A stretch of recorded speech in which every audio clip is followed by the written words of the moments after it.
y es el principal exportador, es el principal consumidor.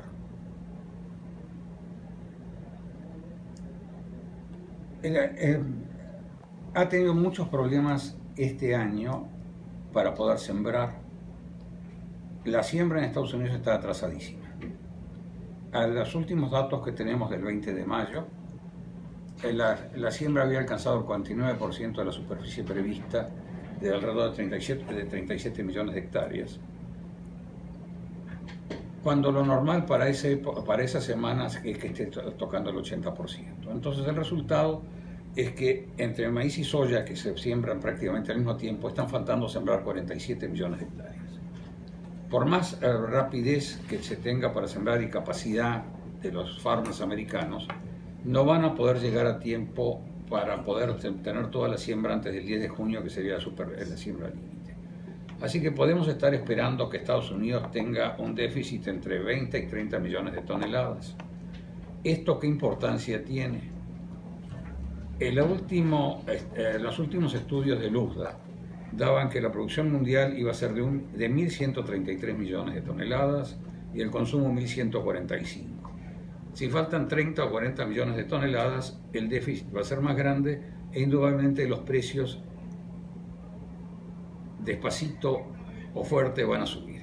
Y tenemos en cuenta que cuando el mercado se dio cuenta de que iba a faltar superficie de maíz, subió en poco menos de 2 semanas de 137 a 159, que fue el valor por tonelada del futuro de julio el día viernes.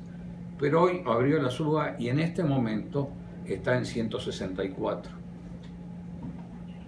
que está indicando un mercado que indudablemente está subiendo porque los operadores están pensando que va a faltar maíz. ¿Cuánto maíz va a faltar? No podemos decirlo en este momento, porque indudablemente faltan dos cosas. Primero, ver cuánto se sembró, y segundo, pasar el mes de julio, que es el mes clave donde se define el rendimiento, cuando polinización y llenado de grano. Fue la siembra más grande que hubo de maíz en Estados Unidos, se sembraron casi 39 millones de hectáreas.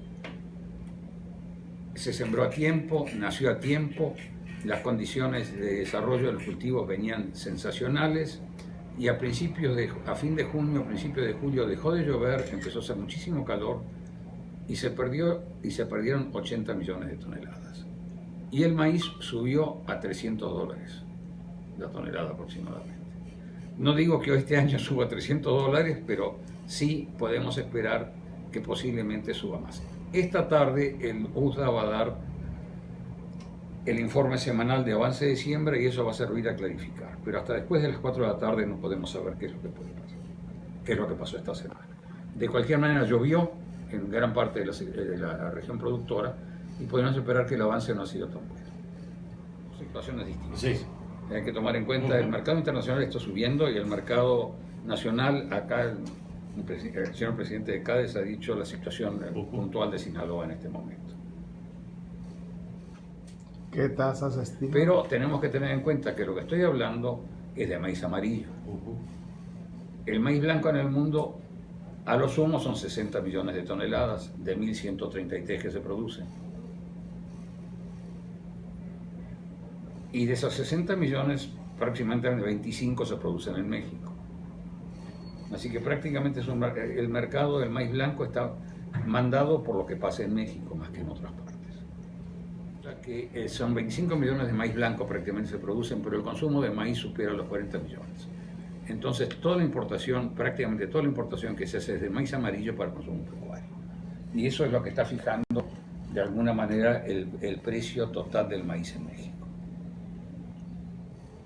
Indudablemente hay que tomar en cuenta dos cosas. Primero, si sigue lloviendo, indudablemente los suelos anegados y sumamente húmedos no van a poderse sembrar. Eso se va a perder. También la temperatura, debido a que sigue lloviendo y que el cielo está nublado y demás cosas, no ha subido como los otros años. Entonces, en un ambiente de gran humedad hay menos evaporación. A su vez, todo ese exceso de agua está corriendo sobre los ríos, el Mississippi ha subido de nivel, etcétera, etcétera. Entonces también el flujo de agua hacia el Golfo es más lento que otros años. medida que pasen los días vamos a ver cuánto más crítica es y hasta dónde puede llegar.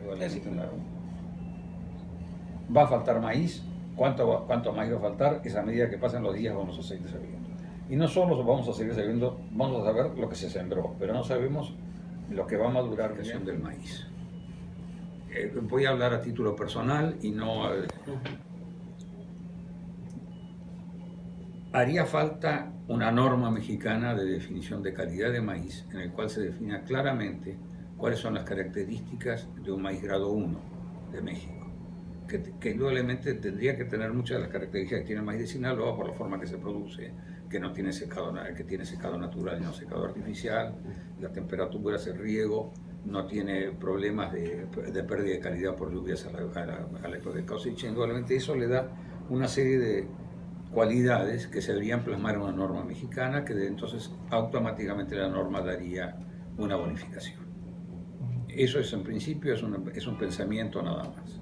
Las bolsas han surgido en los países exportadores o países de larga tradición de bolsa, como eran los países anglosajones, y por eso hay una bolsa en Sudáfrica que ahí se cotiza maíz blanco casualmente, porque hay una larga tradición bursátil de la sociedad en general. Cosa que no tiene México. México tiene una muy buena bolsa de valores, pero no ha habido una exportación que es la que forzó en cierto momento a la formación de bolsas, porque ¿qué traducían las bolsas? Las traducían la oferta local a la demanda internacional. Entonces la bolsa cumplía dos funciones: fijaba un precio local, pero a su vez garantizaba la calidad de lo que se exportaba, hasta que aparecieron las normas nacionales, que entonces eran los estándares que se usan para el comercio internacional. Pero al principio las bolsas son de fines del siglo, de la última parte del siglo XIX, entonces indudablemente no había telégrafos sin hilos, etc. Entonces fue una manera de que en las bolsas se negociaba la producción local y a su vez le garantizaban al comprador internacional lo que llegaba.